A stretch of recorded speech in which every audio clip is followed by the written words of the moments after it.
It is time to rank all the intelligence weapons in Shadow of the Erdtree. We've got twin blades, throwing weapons, shields, torches, and some beautiful smelling perfumes that I really think any Tani should take on their first date with Mesmer. Let's go!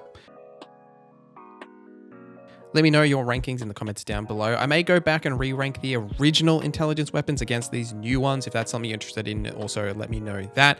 And I'm not going to include the Smith script weapons in this list, though technically they do have intelligence scaling.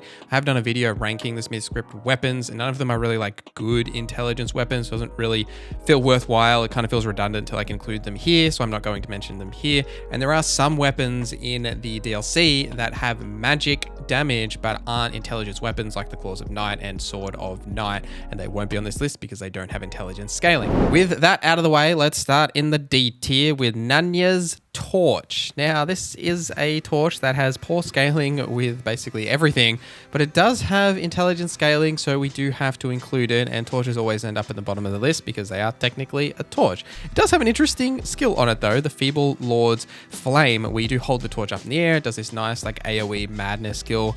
Downside to this is the fact that it is a madness build-up, so it doesn't really affect to basically anything in PvE. It is kind of useful in PvP, but there are definitely better options that you could go for. Like what's next on our D tier? That's the Madding Hand, which is another madness-based weapon that has poor intelligence scaling, but it does have it, so we got to talk about it. It does finish with D intelligence scaling when you do max it out. Now, the benefit here is that it is a fist weapon, so you have a little bit of fire damage, you have a little bit of physical damage that it can do. It's not a bad weapon. The Madding Spear Hand is also okay, but again, this isn't great for PvE purposes. It's only really for PvP, where you can trigger these madness effects on enemies, where there's very, very rarely does this actually work in PvE perspectives, like only on very certain enemies. So that's primarily why they end on the bottom of this list, and also neither of them are great intelligence weapons, and that's what we're ranking here today, so that's why they end up there. The Spirit Sword is next. This is a curved sword that does physical and magic damage and finishes with C intelligence scaling when it is maxed out. This is okay, but there are just better options. Like curved swords are always fantastic, right? There's never a bad reason to run a curved sword because, you know, they have such great attack combos, especially when dual wielding. You've got that fantastic jump attack, can apply status effects, all that good stuff.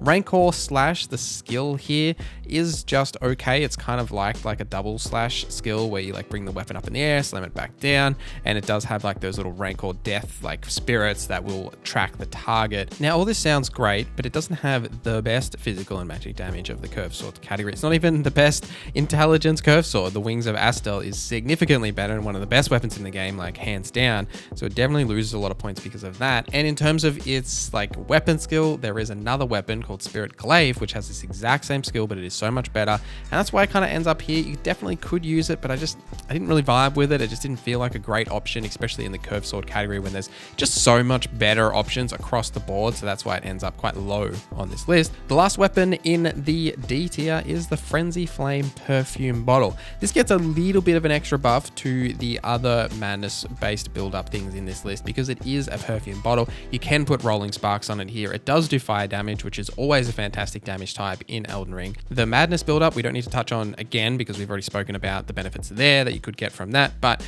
essentially here, because it is exclusively fire damage, and that's a great damage type, and the explosion effects you can get from, say, Rolling Sparks as an Ash of War, for example, is still quite good, so that's why it has ended up here on the list at the top of the D tier.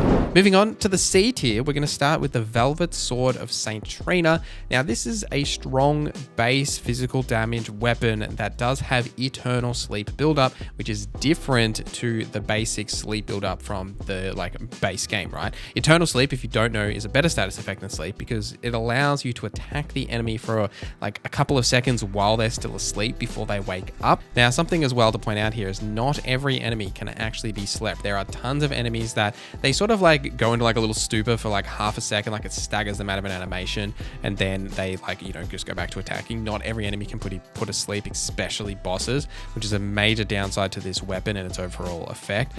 I do really wish this weapon was better, right? Like, especially now that we have PvP specific scaling, which we didn't at launch, which, I personally think is probably why the sleep status effect was so bad in the base game, is because, like, can you imagine imagine how oppressive that would be in PvP, but now there's specific scaling. It'd be really nice if these skills, especially this one for Saint Trina's weapon being so unique, was actually stronger.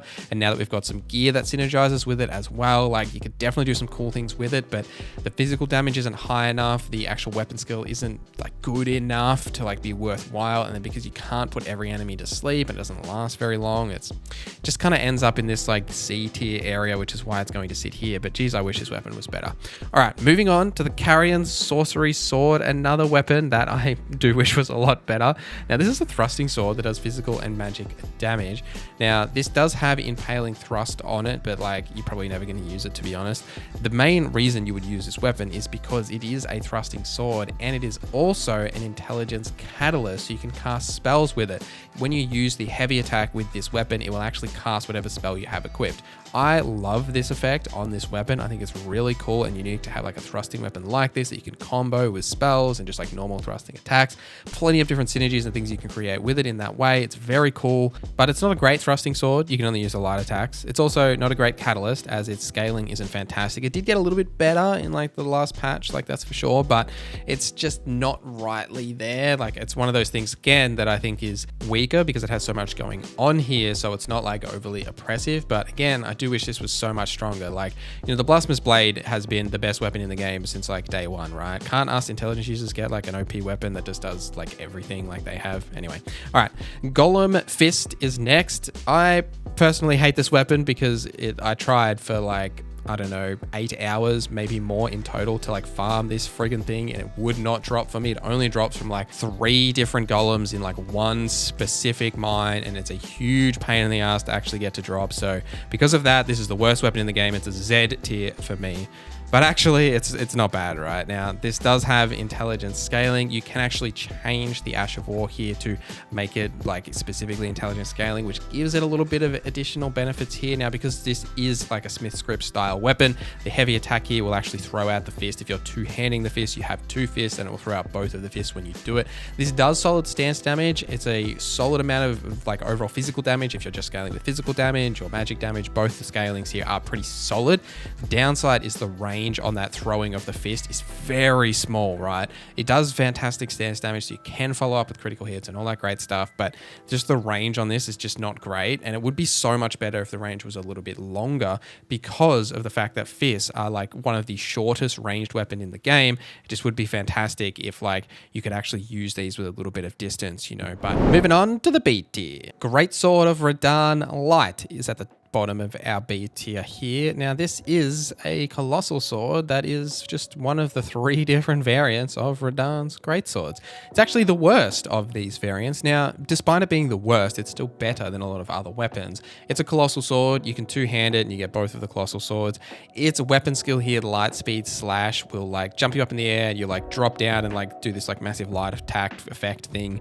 You can charge this up as well, and like there are follow-up attacks that can be triggered as well. But the downside here compared to the other ones really is that weapon skill. It's the worst of those weapon skills. It has a long wind-up time. You can very easily get knocked out of it. It doesn't have the amount of damage output that the others do as well. Like, it's okay in terms of its stance damage, but it's just not like the better version of these. And the fact that there are 3 of these in the game that are all basically identical except for the weapon skill, that is why it ends up there. And you could definitely use it, but it wouldn't be the one I would choose to. The Spirit Glaive, however, is a weapon that I actually really liked. When I was testing the Spirit Sword, I tested that first and then did the Glaive. I was fully expecting to hate the Glaive as much as I did the Spirit Sword, but I actually kind of dig the Glaive, right? Like, this is a halberd weapon, which is kind of unique as well. Now, it's got some nice attack combos, like it's got those slicing effect attack combos that you get from some halberds.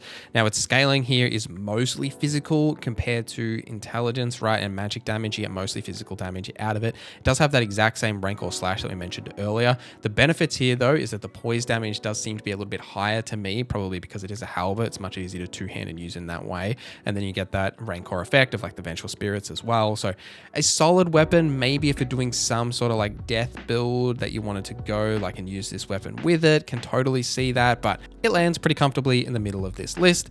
Chilling Perfume Bottle is next. This is a perfume bottle. It's a magic perfume bottle that also has frostbite buildup. Now, since Rolling Sparks was nerfed into the ground, it's a little bit harder to get as much value out of the perfume bottles, considering they are overall like relatively weak. The Chilling Perfume Bottle, however, is good because it has that native frostbite buildup and the fact that it is just strictly magic damage. Obviously, finding an enemy that has magic resistance, probably going to suck in that scenario, but the fact that it has frostbite natively built onto it and you can trigger it from range very comfortably with Rolling Sparks or even just like your basic attack combos. Now, all the downsides to perfume bottles are still the same here, right? You can't do crit damage, low poise damage, like the range isn't fantastic. Rolling Sparks alleviates some of that when you put it on there as an Ash of War, but being able to apply frostbite really helps a perfume bottle in terms of its overall damage output because you get that status effect chunk when it triggers. Frostbite also increases the amount of damage they take from that point onwards. I mean, you could reset the effect like with a little bit of fire damage and then apply frostbite again. Like, you've got a lot of benefit there, and it's a solid perfume bottle you could totally use in some sort of magic build. So that's why it's sitting about the middle of this list as well. The Gazing Finger is next. Now, these next couple actually really struggled with the order of. I kind of dig them all in their own way. We're going to start with the Gazing Finger. Now, this does require faith to wield as well, but though it does require dex and faith to wield it, it does only really scale with intelligence and strength, mostly with strength, and it does have that unique like heavy like R2 attack where you basically like stamp the finger down, which does really great damage and poise damage if you like that status as well. Now, the Coat Tower's Resentment is the weapon skill here, where you slam it into the ground very similarly, and then you lift it back up and there's like this little explosion effect that'll like trigger out in front of you. Now, this deals holy damage. This is the holy part of this weapon. So if you are using this weapon in an intelligence build, the Ash of War isn't going to be fantastic for you as it is holy damage, but overall, like the weapon itself does deal physical and magic damage and does scale pretty comfortably with those and does have a high amount of base damage because it is a colossal weapon. So while it's a good weapon, it's just a little bit funky, right? Like, you know, typically for a weapon like this, you're like, oh, you want to lean into the weapon skill. Well, you're going to need to buff your faith then, but the weapon mostly scales with strength and intelligence, and the light attacks, just like basic attacks, right, do magic damage which scales off intelligence, but you also want the faith because of the weapon skill. So it's just kind of weird and funky, but it is good, however. Now, Moonrith's Night Sword is next. Now, this is just literally the troll sword with a unique weapon skill on it, by the way. Like, all of its weapon stats are exactly the same as like the troll sword. It's just that it has a unique weapon skill. So we'll focus on that, right? The weapon skill itself is called Tremendous Phalanx. Now, what this is essentially like an upgraded version of all those phalanx skills. You get like the 3 of them around. It does fantastic stance damage now because you can also follow up with like a thrusting attack here as well. The real benefit to this weapon, other than the fact that it has decent overall like attack rating because of the physical and the magic damage and the scaling here, it's really just because you can break enemy stances with that. It's like just great stance combo of like using Tremendous Phalanx and then following up with that like thrusting heavy attack, and you can easily break stances to follow up with critical attacks with this weapon. I found that combo and like being able to use them really comfortable in like a lot of my testing with this weapon. And while it is a great effect, especially to weave into attack combos like break stances, there are better colossal swords that deal physical and magic damage with better Ash of Wars on them. So that's why it sits sort of here in that like that B range, but it's definitely a weapon you could totally use, but it's just not the top of that list. The Anvil Hammer is next. Now, this is a colossal weapon that does physical and fire damage. Now, it's not really an intelligence weapon. It does have intelligence scaling, but it does have intelligence scaling, so we got to talk about it. But this is a physical and fire damage that mostly scales with strength and faith. Now, the reason it has intelligence is because it is one of those like smithing arts weapons because of its weapon skill, the smithing arts spear, where you slam it into the ground and then spears like appear and like damage enemies instantly before disappearing. This overall is a great weapon, right? It's got great physical and fire damage. Fire damage is obviously a fantastic damage type in the game. It's got great stance damage because it is a colossal weapon. Also, like, there's pretty solid amount of stance damage on this weapon effect as well. Like, I think it's like 45 stance damage. So plenty of value for this weapon, and like being able to synergize it with a lot of different things as well. well, like, you know, your two-handed talismans, etc. But the downside is that it's not really an intelligence weapon, but it is still really good, so it lands highly on this list. But just think about that if you're using this weapon. It is mostly like a faith and strength weapon. It just does have that intelligence scaling, so it did make the list. A tier is next. Now we're going to start with the Great Sword of Radahn, the Lord variant. This is the better of the two new variants. Now, all the same feedback from the previous one, just the main difference here is the promised consort weapon skill. So all the same feedback to the original one, but the difference is that weapon skill. Now here it has a much faster initial wind up where you just bring the great swords up, that can use them with holy damage, though it does scale off intelligence, and you can like attack them, then you can follow up again with another input, and then again with another input, which all do great stance damage. It does swing both of the weapons around. Fantastic overall damage output. The downside being holy damage, like if you're taking these back to the base game, right, holy damage isn't fantastic, but the overall damage output from these is really quite solid. They're a fantastic weapon with great stance damage, and probably, like, I don't know if these ones are the best of Radahn's weapons. Like, I'd probably have to do some testing with the OG ones. I haven't actually done that since before the DLC came out, but it's definitely up there in terms of those three weapons. Star Lined Sword is next. This is probably my second favorite of the new weapons in the DLC, I would say, just because it's such like a fun Ash of War like skill that looks cool. Like, so what this does is it's just a typical old katana that has physical and magic damage. You know, we've seen a few of these before. Solid amount of physical and magic damage. It's like when you do max it out, mostly scales with dexterity compared to intelligence, and it does have that native blood loss buildup. Onze's line of stars will have you swing the weapon up and then do a couple little slashes, and then you'll like sort of disappear briefly and then slam yourself back down.